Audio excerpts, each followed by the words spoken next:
the missile strike on the central market of Grozny, or the monstrous, barbaric act of intimidation carried out by the Russian occupation army on October 21, 1999, on the central market of the capital of the Chechen Republic of Ichkeria. According to the Associated Press, more than 140 Chechen citizens became victims of the Russian monstrous, barbaric, brutal act of mass murder, and more than 400 people were injured, of whom many died immediately upon arrival at hospitals.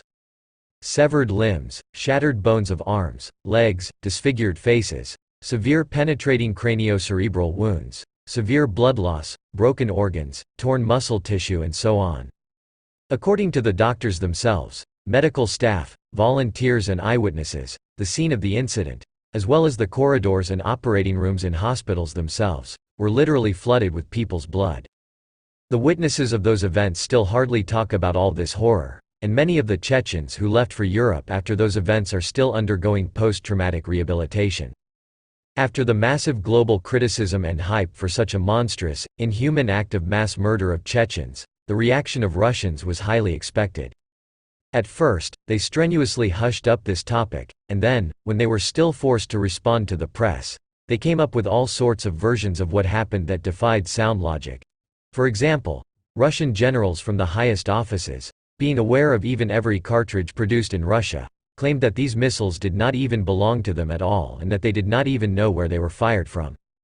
The staff of the Russian Federal Security Service generally proceeded from the absurd version that the Chechens themselves simply stored and sold these ballistic missiles on an open market in the middle of other food products, where passing crowds of people without absolute fear didn't ask themselves the question what ballistic missiles were doing in a regular market. And the Russian deputies were generally glad that these missiles hit the Chechens. They said on camera that not enough Chechens had been killed.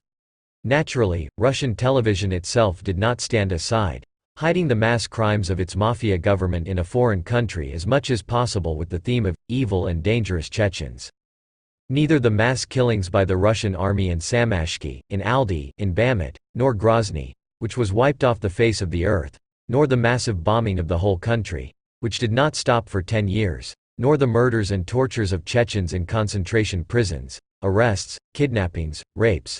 Nothing was condemned and honestly investigated by the Russians themselves, who have chosen Putin and promoted him all these years.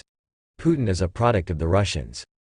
Yesterday's voters and Putin's fans, when Putin no longer needed their services, quickly moved, some to Europe, some to the United States, and some to Canada, and under the brand of the opposition and good Russians, depict a stormy struggle, but the struggle is solely for his place as emperor, and not for the rights of those oppressed by him nations. They want to take away his power, but they don't want to get rid of his ambitions, they want to inherit them.